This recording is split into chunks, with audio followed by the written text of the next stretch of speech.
Sorry running behind, guys. Claude maybe changed clothes, so it's his fault. So our background was not proper. So I'm glad he's here to fix me and get us corrected.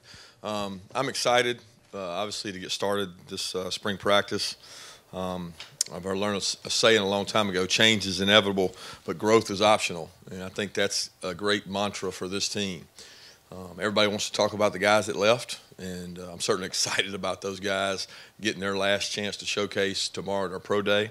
But, you don't replace a Roquan Smith. You don't replace a Nick Chubb, a Sony Michel. You don't replace any of those guys because there's not going to be another Roquan Smith. There's not going to be a guy exactly like him.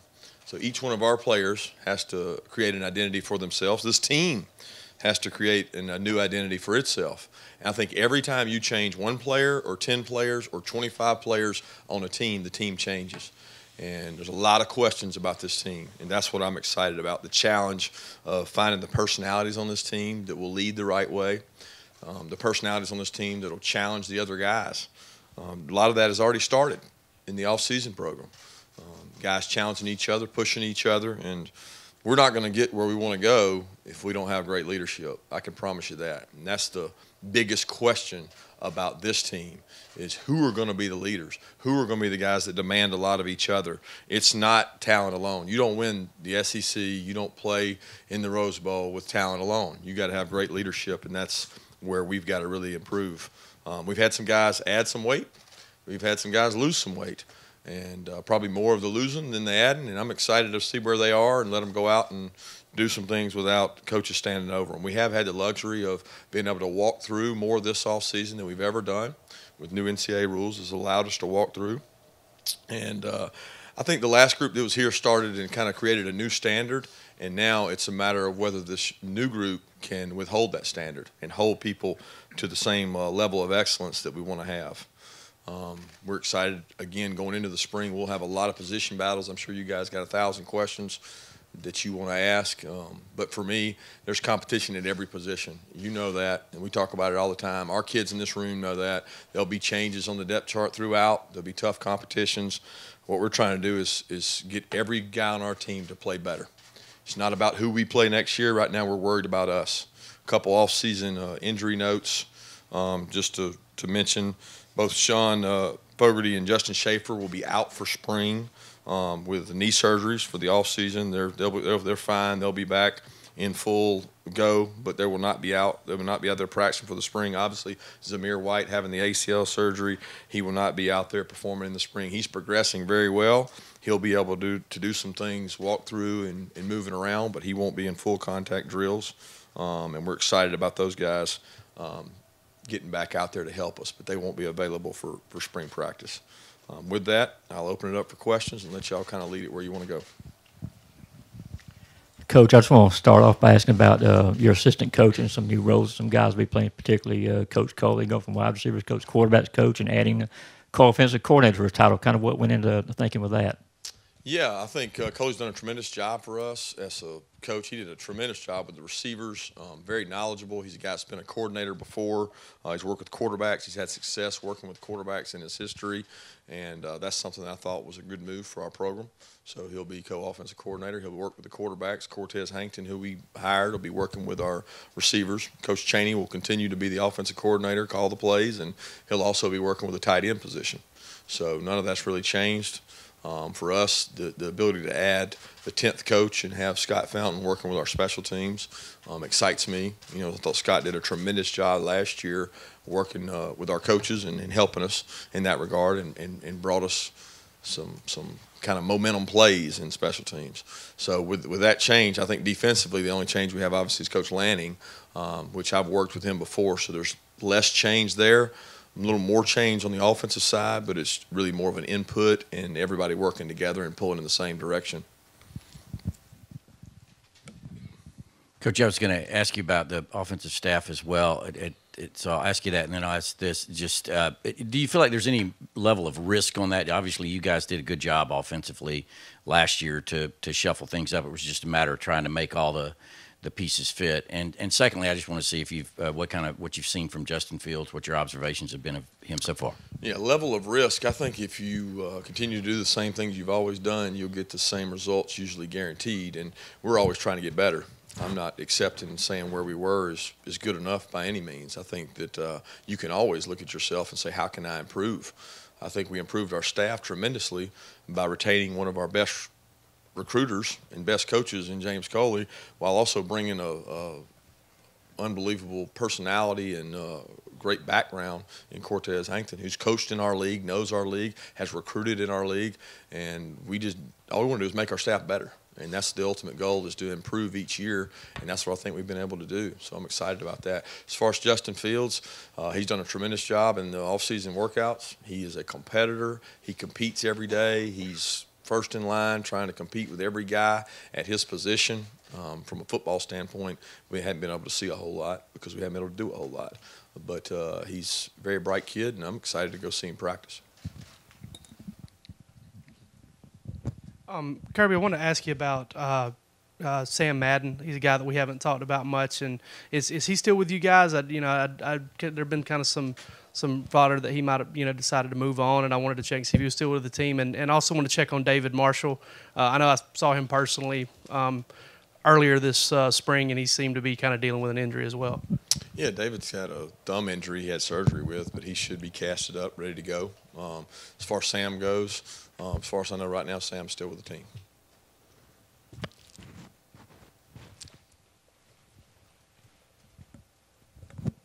Coach, what's your approach on this season after ending the season the way you did last year? I think the biggest thing is what I talked about in the beginning, is that change is inevitable, but growth is optional. So, as much as I hate to say it, and don't take it the wrong way, you guys make our job really hard as coaches by telling us how good we are, how good we should be. And these kids have a very loyal, ambitious, hungry fan base that pats them on the back every day. And I think our job is to bring the reality that there's very simply could have not been a national championship game. If we don't have the things happen in the second half against Oklahoma, we never get that opportunity. So they have to understand that we can improve in a lot of areas, and they have to have the almost maturity level to now deal with a different side of things, where everybody's talking about what you should do this year. Well, if you don't come with the same hunger, because we've learned two things. There's a 2016 season, there's a 2017 season. Right? There wasn't a whole lot of difference in the people on the roster in those two situations, but the outcomes were completely different. Why was that? Did we have an influx of talent all of a sudden in 2017, or did we have a different demeanor? Did we have a different attitude? Did we have a chip on our shoulder? So what's going to be your motivating factor? And I think that each team is very different. My concern for this team is not understanding that they are going to be the target for everyone they play. We're not going to sit back and let people hunt us. We're going to continue to hunt. We're an aggressive team. That's what we want to be, and we're trying to grow as a team and get better. And I think they'll embrace that challenge. We've got some good leaders on this team. They just got to learn how to step up and be vocal. When you talk about having, the hunger, keeping it going with Justin right on Jake's toes, how do you think that will impact him? And what for year two for Jake Fromm, how do you what areas are you looking to see improvement? Well, I think everybody can improve. I think the fact that Justin and Jake are competing is no different than every guy on our team. We got about 4 or 5 spots in the secondary that are wide open for 12 guys. So why should that be different? We got guards and centers that are all competing, tackles. So none of that ever changes. That's what this program is built on. It's built on you go out every day to perform to the best of your ability, and if I don't think, or the staff doesn't think you're performing to the best of your ability, then we call you out, we call you in, and we tell you that you got to do better. And I think every kid has kind of embraced that. Through the leaders we had last year, they understood that if I don't perform, there's another guy behind me that's going to push me. And that's what we want. We want it to be that way. Hey, Kirby, you mentioned the leadership, but is there anyone in particular that you've been impressed with over the course of the offseason that stepped up to be more of a leader that maybe wasn't in that role last season? Well, I think the most common thing would be to say, okay, what seniors, what guys played last year? I think Lamont's done a good job. I think he's got to continue to do that. Terry has been a very quiet, lead by example, works hard every day. I mean, the guy's a hard worker, and people follow him. I think offensively we've got more guys in those roles than maybe defensively. I think Ledbetter's done a good job stepping up. encouraging guys, being positive and giving positive reinforcement. DeAndre Walker's trying to take on more of that role. But I think that's really where we're at now is like it's time to go out on the field and actually find out when adversity hits and you have pads on, you have helmet on, and you're tired, and it's not just an off-season conditioning program. How are you going to respond, and how are you going to help the other guys around you? We need as much of that as we can get. Kirby, I guess just quick status updates on Natrez and D'Angelo. And Natrez, I saw he was a student athlete a couple weeks ago. Is he like going in the right direction and things seem to be going pretty well for him? Yeah, Natrez came back to the national championship game. He was able to join us. He's done everything we've asked, and he's working hard on and off the field. Been very pleased with his ability to come back and overcome some hurdles in his life. And then D'Angelo Gibbs, he had left shoulder surgery, and we had to address an injury that was there. He's doing very well with rehab, and we anticipate a full return for him in the fall. But, again, excited about both those guys. Coach, your defensive line, following up on Jonathan Ledbetter, what have you seen from him in terms of strides this offseason, both in his skill set and then his leadership as well? With skill set, I don't get to see quite as much. His work ethic I've seen grow. I think he's gotten stronger in the weight room. I thought that Coach Sinclair and his staff, the weight staff we had, has done an outstanding job getting our team bigger, stronger, faster. When you look at the strength gains, which sometimes are hard to measure, and everybody can say they bench more, they squat more, they power clean more, he does a really good job of harnessing that and not putting them at risk of injury through single rep maxes. He does a really good job protecting us there, but Ledbetter's gone up in that regard. We've had some guys that we thought needed to gain some weight that did, and then we got a lot of guys that we thought needed to lose some weight, and they've done that as well. But Ledbetter's one of those guys that really pushes the limit, and he pushes himself hard, and been pleased with where he's at. A little bit further on Jonathan. Not so long ago, he had his life was tough. Where is his life right now compared to what it was 2 years ago? Well, I certainly feel like he's in a good place. He's become a vocal leader on our team. He's a guy that when he speaks, people listen. They listen to people who've had hard times and fell on hard times. He can speak on an experience that not all of our players can speak on. So he's been through some really tough times, and he certainly changed the narrative on his story to this point. And I think how this season goes and how his finishing up of his Bulldog career goes will speak volumes to who he is as a person, and he can have a great impact on this team because of his leadership role and because of some of the trials and tribulations he's been through. He can speak on it and speak from experience. Kirby, you talk about trying to kind of tamp down the expectations somewhat, or at least, the hype around this team. Can also the way the season ended and coming so close, can that be a motivation, and are you using that to kind of build a fire in this team that, one play away really from winning it all last year? Yeah, I think that team is that team, and we kind of absorb that and embrace that. And to start with your first statement, I don't think that I can put down those expectations. The expectations are what they are at University of Georgia. The expectation is to win every game you play. Why should it be any different? So we want to create that brand that we expect to go out and dominate our opponent. That's what we thrive to do. That's why we go and lift weights. That's why we go and run. We want to dominate every opponent. That's our goal, is to go out and dominate our opponent. It's not about what you guys think, what the fans think. It's not about any of that. It's about what we can do to make sure that our players are playing at the highest level every week, in and week out. And that's our ultimate goal. So we're not going out there with the mantra that we were a play away, 2 plays away, because just as soon as you say that, we're a play away from not being there too. And at the bottom line, this team is distinctly different than that team. So what will be the identity of this team is all I'm worried about. I'm worried about who's going to be the leaders, what are going to be the traits. Are we going to be better at getting turnovers? Are we going to be more explosive? How are we going to change offensively? Where are we going to evolve to? Those are things we got to see so we can find out where we're going. But we're certainly not sitting back patting ourselves on the back like a lot of our players are getting in the public. How valuable is it to have Cade Mays here this spring to compete, I guess, at right tackle, and with left guard, who's competing at that spot?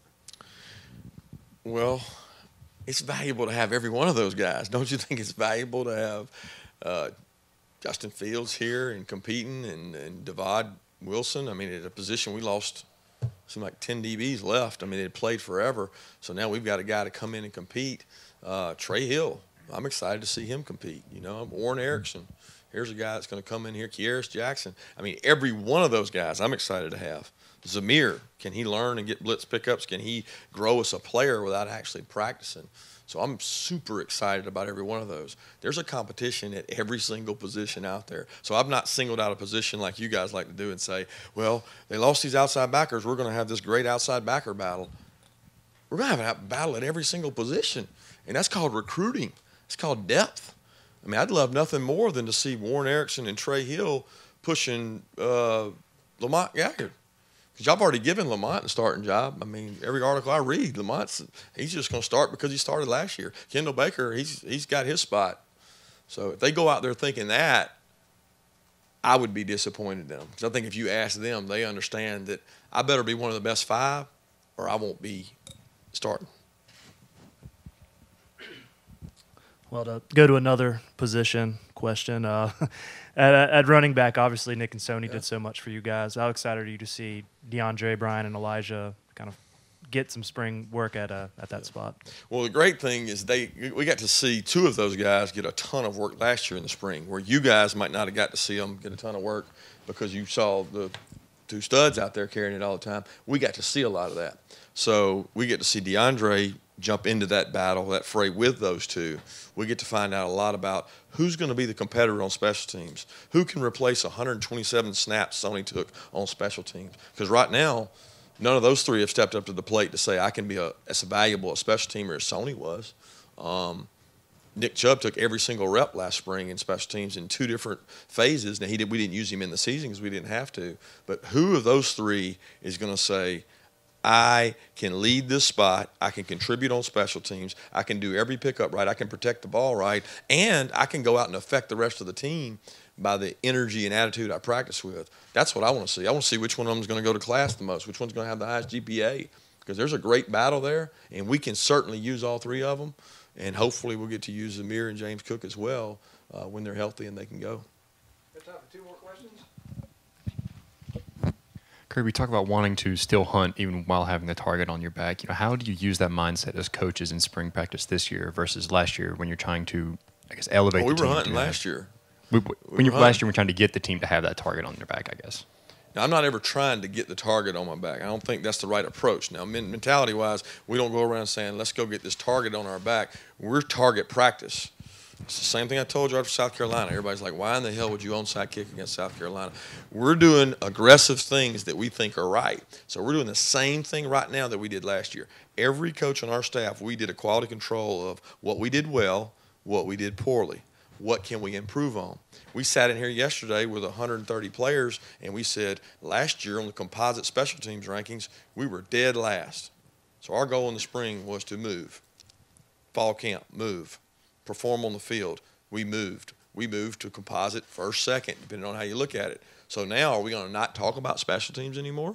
No. We're trying to move up nationally. We're trying to move up. We're continuing to hunt because that's what we believe. When you play aggressive, you watch all those basketball tournaments. I watch all these basketball tournaments over and over and over. The more aggressive team wins.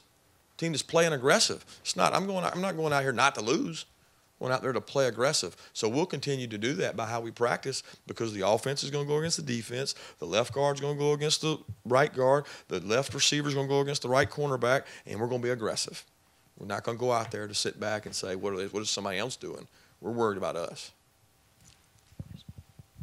Just a real quick follow-up about Zamir. I know he's obviously got a few months to go yet, but any indication at all at what point he may be able to get on the field and, fall camp, early season, any? Yeah, it's hard for me to answer because I am not a doctor. I don't know. He certainly looks good right now. He's progressing along. He's maybe ahead of where we expected him to be. But to say he's going to be there fall camp ready to go, I don't know that. I mean, you guys will get to see him out there. He'll probably be doing some individual drills. You make your own assessment because I think that's the challenge for us is not knowing where he's going to be and also the health of our 3 current backs coming out of spring practice. So. All right, guys. Thank you, guys.